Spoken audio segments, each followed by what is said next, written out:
ನನ್ನ ಬಗ್ಗೆ ಏನೂ ಗೊತ್ತಿಲ್ಲ. ಸರ್ ಒಂದೇ ಹೇಳಿದ್ದು, ನೀನು ಗೆಲ್ತೀಯ ಅಂತ. ಇಲ್ಲಿ MC ಸುಧಾಕರ್ ಅಣ್ಣವ್ರಿಗೆ ನಂಬಿಕೆ ಬಂದಿದೆ ನಾನು ಗೆಲ್ತೀನಿ ಅಂತ, ಶಿವಶಂಕರ ರೆಡ್ಡಿ ಸಾಹೇಬ್ರಿಗೆ ಬಂದಿದೆ, ಎಲ್ರಿಗೂ ನಂಬಿಕೆ ಬಂದಿತ್ತು, ನನಗಿನ್ನೂ ಬಂದಿರಲಿಲ್ಲ ಗೆಲ್ತೀನಿ ಅಂತ. ನಾನಿರೋದೇ ಅದೆಲ್ಲ ಆಯಿತು. ಸಿದ್ದರಾಮಯ್ಯ ಸಾಹೇಬ್ರ ಹತ್ರ ಕರ್ಕೊಂಡೋದ್ರು ನಮ್ಮ ಕೃಷ್ಣ ಬೈರೇಗೌಡ ಸಾಹೇಬರು. ಅರ್ಧ ಗಂಟೆ ಹೇಳಿದ್ರು ಕೃಷ್ಣ ಬೈರೇಗೌಡ ಸಾಹೇಬರು, ಸರ್ ಈ ಹುಡುಗ ಗೆಲ್ತಾನೆ ಅಂತ. ನನಗೆ ಭಯ ಆಗ್ತಿದೆ. ಇದೆಲ್ಲ ಎಲ್ಲೂ ಯಾರಿಗೂ ಇದು ನನ್ನ ಹೆಸರಿನ ಆಚೆನೆ ಬಂದಿಲ್ಲ. ಅದಕ್ಕೆ ಮುಂಚೆ ನಡೆದ ಡೆವಲಪ್ಮೆಂಟ್ಸ್ ಇವು.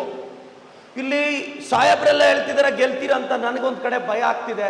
ನಾನು ಕೇಳಿದೆ MC ಸಾಹೇಬ್ರಿಗೆ ಕೇಳಿದೆ, ಅಣ್ಣ ಏನಾದರೂ ನಾನು ಸೋತೋಗ್ಬಿಟ್ರೆ, ಲಾಸ್ಟ್ ಟೈಮು ಯಾರಿಗೋ ಸಪೋರ್ಟ್ ಮಾಡಿ 22 ಕೇಸ್ ಹಾಕ್ಸ್ಕೊಂಡೆ, ಈ ಸಲ ಅಂತೂ ನಾನು ಇಳಿದ್ರೆ ಮಾತ್ರ 50 ಕೇಸ್ ಬೀಳುತ್ತೆ ನನಗೆ ಗೊತ್ತು.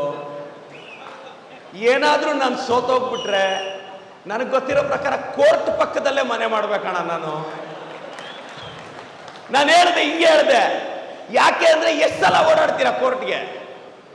ವಾರಕ್ಕೆ 5 ದಿನ ಕೋರ್ಟ್ಗೆ ಓಡಾಡಿದ್ದು. ನಾನು ಹೇಳಿದೆ, ಅಣ್ಣ ನನಗೆ ಗೊತ್ತಿರೋ ಪ್ರಕಾರ ಕೋರ್ಟ್ ಪಕ್ಕದಲ್ಲೇ ಮನೆ ಮಾಡ್ಕೊಂಡ್ಬಿಡ್ಬೇಕು, ಅಷ್ಟು ಕೇಸ್ ಹಾಕಿಸ್ತಾರೆ. ಇಲ್ಲ ಪ್ರದೀಪ್ ನಾವಿದ್ದೀವಿ, ನೀನು ಧೈರ್ಯ ಮಾಡು ಅಂದರು.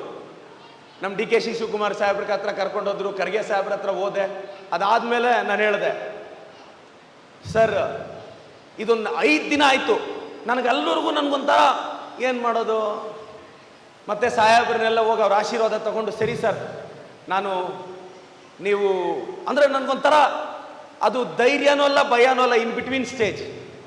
ಸರಿ ಅಂತ ನಾನು ನಿಲ್ತೀನಿ ಅಂತ ಸ್ಥಳೀಯ ಮುಖಂಡರೆಲ್ಲ ಸಾದಳ್ಳಿಗೆ ಕರೆಸ್ಕೊಂಡು, ಸರ್ ನೀವೆಲ್ಲ ಒಪ್ಕೊಂಡ್ರೆ ನಾನು ನಿಲ್ತೀನಿ ಅಂತ ಕೇಳಿದೆ.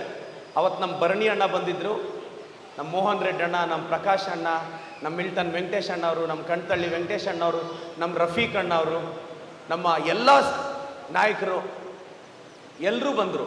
ನಮ್ಮ KLS ಅಣ್ಣವರು, ನಮ್ಮ ಹುಡುಗರು ಎಲ್ಲರೂ ಬಂದರು.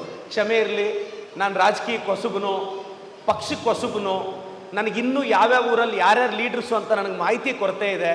ಒಂದು 15 ದಿನ 20 ದಿನದಲ್ಲಿ ಎಲ್ಲರೂ ಪರಿಚಯ ಮಾಡ್ಕೊತೀನಿ. ಸೊ ಎಲ್ಲ ಹಿರಿಯರು ಸ್ಪಂದಿಸಿದ್ರು, ನನಗೆ ಟಿಕೆಟ್ ಆಯಿತು, ಬಂದೆ.